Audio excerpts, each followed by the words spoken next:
Son las 7 de la mañana con 36 minutos. Bueno, ¿cuántos presidentes a nivel mundial han decidido felicitar al primer mandatario Daniel Noboa Sin por este triunfo contundente, más de 1.100.000 votos frente a Luisa González? Sobre ese tema y otros vamos a analizarlo con el doctor Carlos Estarellas Velázquez, experto internacional. Doctor, como le decía antes, qué gusto verlo. Muchas gracias por la invitación, estoy a las órdenes.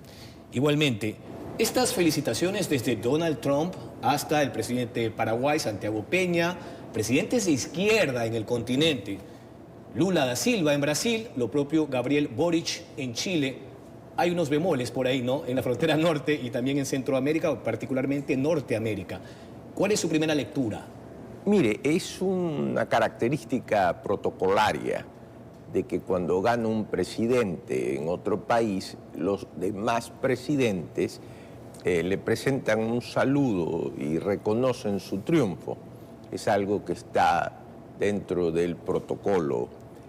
Y lo que me ha llamado la atención es que hayan presidentes que hayan querido poner en duda este triunfo, que es muy claro, porque en el derecho internacional existe una institución que se llama reconocimientos de gobierno, que solo se puede dar cuando hay una grave interacción, una alteración en el sistema democrático, golpes de Estado, una violación muy grande a la democracia, pero no en una situación normal de elecciones, porque si no, esto sería un caos. Entonces, lo que se ha dado es lo normal, el saludo protocolario. Y lo anormal son las posiciones de Petro o de otros que no entienden y no conocen el derecho internacional. Pero el presidente Petro ha dicho que él envió a gente de su gobierno a Ecuador y que tienen informes muy preocupantes. Parece que no ha escuchado a la OEA y tampoco a la Unión Europea. Parece que Petro vive otra realidad. En primer lugar, él no puede enviar, además, porque esto es un Estado democrático. Seguramente sí habían veedores colombianos, no enviados por Petro, sino parte de... seguramente solicitados por el Consejo Nacional Electoral. Él vive otra realidad, él ni siquiera se da cuenta qué es lo que pasa en su país, peor puede hablar sobre otros países, y obviamente es una violación a un principio de no intervención que lo está haciendo, y yo aspiro y espero que la Cancillería haga un pronunciamiento aclarando a Petro, ¿no? Ahora, en el caso puntual de Venezuela, que nos sorprende, obvio, pero el señor Nicolás Maduro ha dicho que allí hay un fraude espantoso. ¿Él puede hablar? ¿Tiene las licencias para hablar de un fraude electoral? Oía que alguien decía el burro hablando de orejas, digamos. Él, que es el experto en fraude, que le ha hecho fraude al señor... Perdón, doctor, lo dice solamente por la metáfora. Lo digo porque en realidad es así. Okay. Él, que ha hecho el fraude más grande en los últimos años, se atreve a decir que en el Ecuador hay fraude. Una barbaridad, nadie tiene que hacerle caso a Maduro, independientemente que tanto con Venezuela como con México nosotros no tenemos relaciones diplomáticas. Existe una ruptura de relaciones diplomáticas. Entonces, lo que diga Venezuela o lo que diga México es producto justamente de estos problemas, ¿no? Ahora, en el caso puntual de Petro, y ya para ir saliendo de esta primera línea de la entrevista, hay como que una falta de sindéresis, ¿no? Él, por ejemplo, no ha reconocido el gobierno de Nicolás Maduro, pero acá dice que hubo fraude. ¿Hay allí alguna lógica? Él no se entiende él mismo. Yo no sé si usted pudo ver, a veces las sesiones de gabinete lo pasan en televisión nacional en México y dicen que es peor que la telenovela Betty la Fea, cuando Betty se había quedado con la empresa. Él no sabe ni siquiera administrar, es fácil hablar. Mire, una persona que en el problema con Trump comienza a tuitear y dice que va a enfrentar de manera de aranceles a Estados Unidos, para el otro día desdecirse, es alguien que no hay que creerle nada de lo que dice, y es lamentable que los colombianos tengan ese tipo de presidentes. Ahora, en el caso de Claudia Sheinbaum, la presidenta de México, dijo que si Luisa González no aceptaba, pues ella tampoco, ¿no? Que tenía que esperar finalmente lo que iba a suceder en el CNE. Sin embargo, ¿qué va a suceder con los lazos diplomáticos después de lo que se hizo en su momento para capturar a Glass en la legación diplomática acá en el país? Mire, hay una ruptura de relaciones diplomáticas y la presidenta de México, como el expresidente de México, se deja llevar por una ideología. ¿Qué tiene que ver la señora González con la presidenta de México? Sabrá Dios, es decir, es una relación ideológica que ella le da prioridad sobre México. Entonces, que ella diga hay que esperar porque la señora González solo demuestra el desconocimiento de la presidenta mexicana.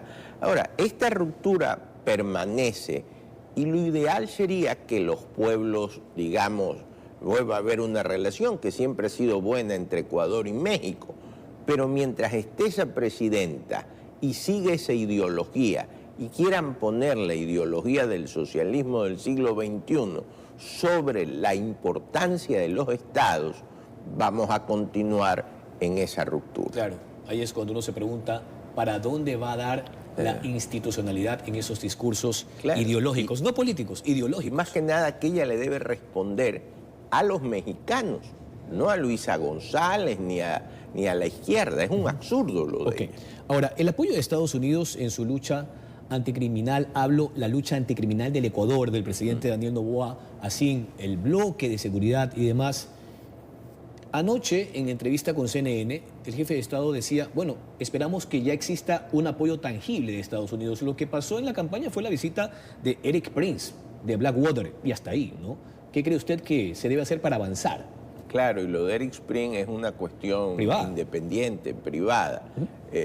Yo concuerdo con el presidente en que se debe de concretar esa colaboración, porque además son situaciones que no solo se quedan en el Ecuador. El narcotráfico no solo le afecta al Ecuador, los afecta a ellos también, la delincuencia organizada, el terrorismo. Entonces es el momento de que sea una cooperación y que sea concreta, algo parecido a lo que se dio en Colombia con el Plan Colombia. No solo de grandes o elocuentes declaraciones, sino que queremos una ayuda concreta de parte de los Estados Unidos en problemas que ellos también enfrentan, porque el narcotráfico, el terrorismo y la delincuencia organizada lo enfrentan también los Estados Unidos. ¿Habría algún impedimento legal, se lo pregunto, doctor, usted es el experto, para volver a la colaboración con aviones no tripulados, los Orión, ya, los estadounidenses, en el perfil costanero del país? En su momento dieron apoyo incluso para vigilar la pesca ilegal china en la zona exclusiva económica o la zona económica de exclusión de las Islas Galápagos y demás. ¿Eso es posible o necesitamos un acuerdo así formal? Colaboración internacional se puede dar, eso es algo normal. Acuerdos, ya la Corte Constitucional dijo que hay acuerdos simplificados y acuerdos que tienen que ser aprobados por la Asamblea, y ya la Corte dijo que este tipo de acuerdos se pueden dar, acuerdos simplificados. Todo lo que es colaboración para enfrentar al narcotráfico está bienvenida. Lo que no se pueden poner es bases, porque eso está prohibido dentro de la Constitución. Pero hay un proyecto en la Asamblea.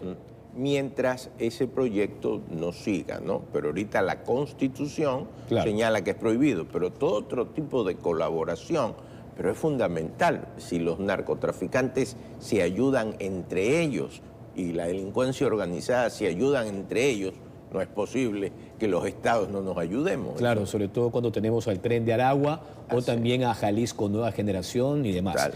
Ahora, el presidente Nayib Bukele de El Salvador, que tiene mucha fama, ¿no?, por lo que ha venido haciendo en su país, con los maras y demás, la neutralización anticriminal, estuvo en la oficina oval con Donald Trump. Y claro, esa fue una visita oficial distinta, doctor, a la que tuvo el presidente Daniel Noboa de manera informal, ¿no?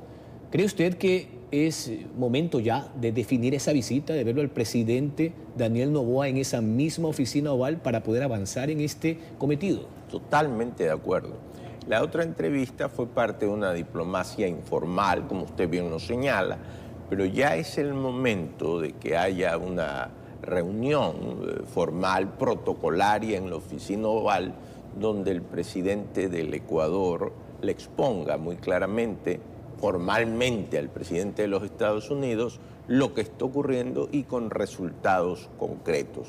Yo me imagino que la Cancillería debe ya estar trabajando para que esta visita se dé lo más pronto. Usted me decía antes de la entrevista que acá también lo importante es que en la legación diplomática, en todo ese contingente de funcionarios diplomáticos, esté gente preparada, ¿no? Que haya pasado por el Instituto Nacional de la Diplomacia y que tenga todas las licencias y los aprontes para estas lides.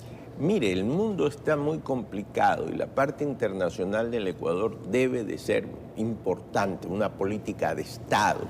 En este sentido debe ir gente muy preparada por todo lo que está ocurriendo. Y hay en la Cancillería gente valiosa y hay diplomáticos que han pertenecido a la Cancillería, como Luis Gallegos Chiriboga, que fue embajador en Estados Unidos, en las Naciones Unidas, Marcelo Fernández de Córdoba, Jaime Merchán, Manolo Pesantes, gente valiosa que debe ser reincorporada, además de la gente que en la Cancillería, José Valencia, por ejemplo, fue canciller.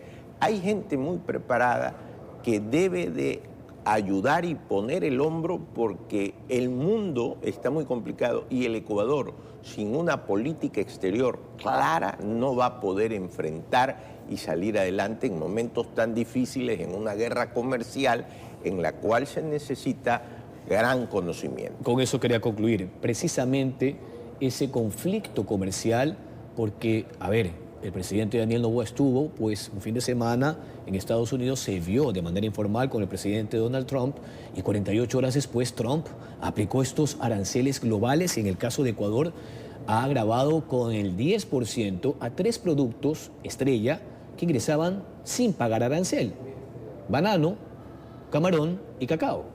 Claro, y es que en nuestro caso es más grave, digamos, porque no tenemos tratado de libre comercio y porque Correa renunció a las preferencias arancelarias que el Ecuador tenía. Entonces ese 10% nos hace bastante daño.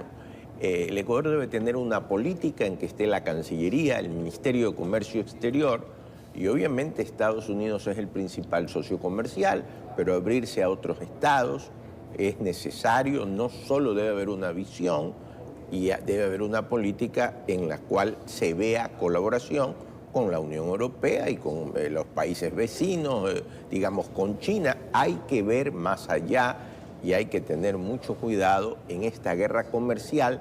Cuando se pelean las potencias, los que salen más, digamos, dolidos o con mayor efecto, son los países pequeños. Y pese a ser petroleros, porque hoy tenemos el precio caído, y eso afecta también a la caja fiscal.